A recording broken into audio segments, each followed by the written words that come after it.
Bismillahirrahmanirrahim. Assalamualaikum warahmatullahi wabarakatuh. Alhamdulillah, pada hari ini kita dapat bertemu dan berkumpul dalam keadaan sehat walafiat walaupun secara online.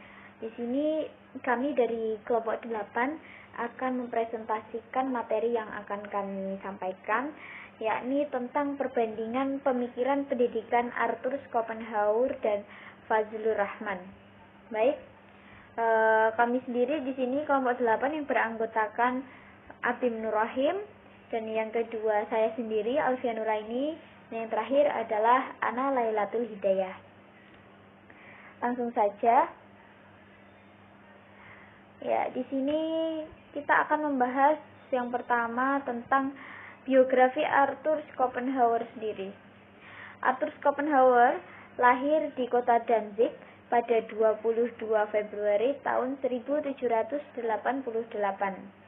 Dia ini bisa disebut sebagai filsuf yang masih mempunyai hubungan erat dengan idealisme Jerman dan murid ideal dari Kant. Karena kedua orang tuanya ini berasal dari keluarga pedagang tersohor, ayahnya juga memandang Inggris adalah tanah kebebasan dan kecerdasan.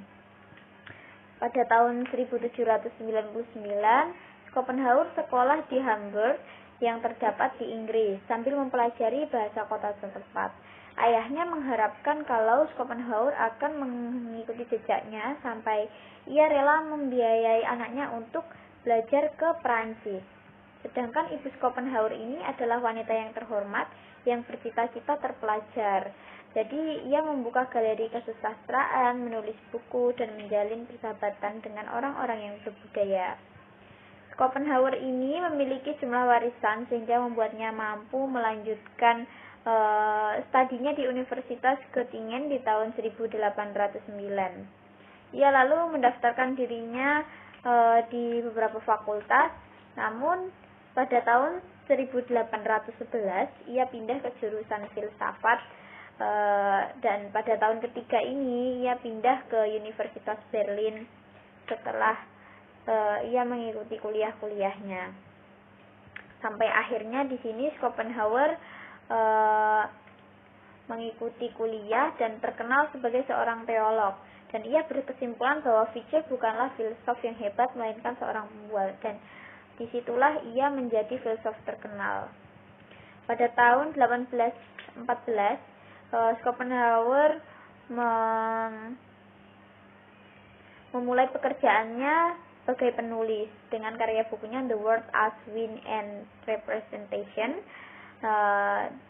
Dia menyelesaikannya pada tahun 1818. Dan pada tanggal 21 September tahun 1860, ia sakit-sakitan dan akhirnya meninggal dunia pada usia 72 tahun. Yang selanjutnya, di sini ada beberapa tokoh yang mempengaruhi gagasan Arthur Schopenhauer. Yang pertama adalah Plato.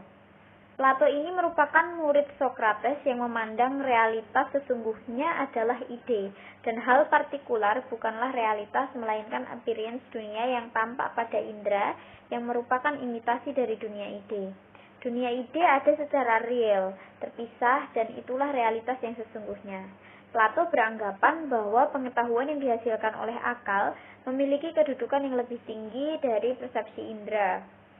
Yang kedua ada Immanuel Kant. Ya, Immanuel Kant ini memiliki realitas sebagai sesuatu yang dalam dirinya atau sebagai nominal tidak mungkin dapat diketahui.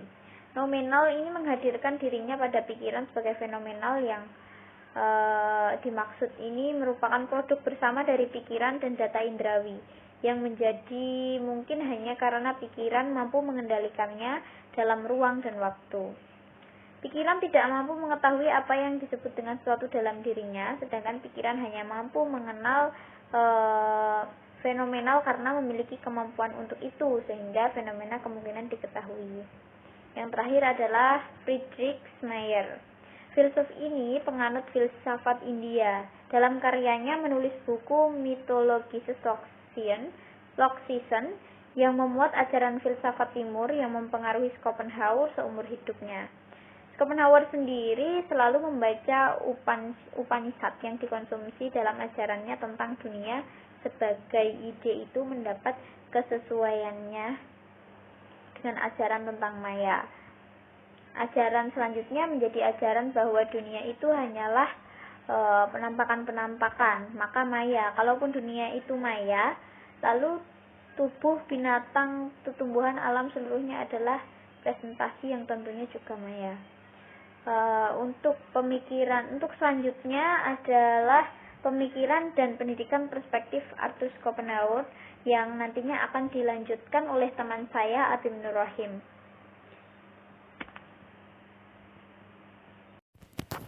Assalamualaikum warahmatullahi wabarakatuh. Saya Abim Nur Rahim ingin melanjutkan presentasi dari teman saya yang pertama tadi, yaitu tentang pemikiran pendidikan perspektif Arthur Schopenhauer. Arthur Schopenhauer mempelopori teori nafsitisme. Teori ini mengajarkan bahwa anak lahir sudah memiliki pembawaan sendiri-sendiri, pembawaan yang maha kuasa yang menentukan perkembangan anak. Lingkungan sama sekali tidak bisa mempengaruhi apalagi membentuk kepribadian seorang anak. Jadi menurut saya kesimpulannya yaitu, bicara mudahnya saja, yaitu sudah takdir dari Yang Maha Kuasa. Anak sama sekali sudah dibentuk takdir dari Maha Kuasa, apalagi lingkungan itu tidak bisa sama sekali untuk mempengaruhi perkembangan kepribadian seorang anak. Cuma itu kesimpulan dari saya. Selanjutnya akan disampaikan oleh teman saya yang lainnya. Biografi Fazlur Rahman. Fazlur Rahman lahir pada tanggal 21 September 1919 di daerah Hazra atau Anak Benua India yang sekarang terletak di sebelah barat laut Pakistan. Pertama-tama ia dididik dalam sebuah keluarga muslim yang taat beragama. Orang tua Fazlur Rahman sangat mempengaruhi pembentukan watak dan keyakinan awal keagamaannya. Melalui ibunya, ia memperoleh pelajaran berupa nilai-nilai kebenaran, kasih sayang, kesetiaan, dan cinta. Pemikiran pendidikan perspektif Fazlur Rahman.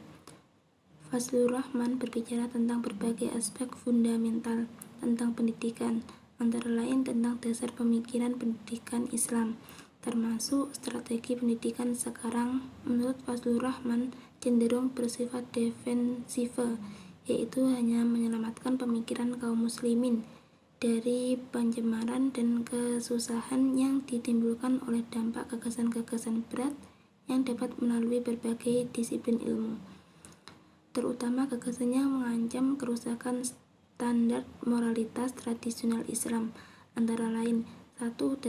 Dasar pemikiran Islam. Dasar pemikiran Islam Fazlur Rahman yaitu baik dalam bidang pendidikan maupun lainnya dibangun atas dasar pemahamannya yang mendalam tentang khazanah intelektual di zaman klasik. Selanjutnya pemikiran pendidikan Islam. Pemikiran pendidikan Islam itu dapat dibagi menjadi dua pendidikan, yaitu pendidikan dalam pengertian kelas praktis dan pendidikan Islam intelektual Islam. Selanjutnya pengertian tujuan pendidikan. Tujuan pendidikan Fazlur Rahman yaitu untuk mengembangkan pengetahuan manusia sedemikian rupa sehingga pengetahuan yang diperoleh manusia tersebut akan mendapatkan hasil yang baik. Selanjutnya metode pendidikan. Metode pendidikan Fazlur Rahman yaitu pemikiran pendidikan Fazlur Rahman yang berorientasi pada Al-Quran. Selanjutnya yang terakhir yaitu problem pendidikan yang dialami Fazlur Rahman, yaitu problem ideologis, problem bahasa, dan problem metode pembelajaran. Sekian dari kelompok kami. Wassalamualaikum warahmatullahi wabarakatuh.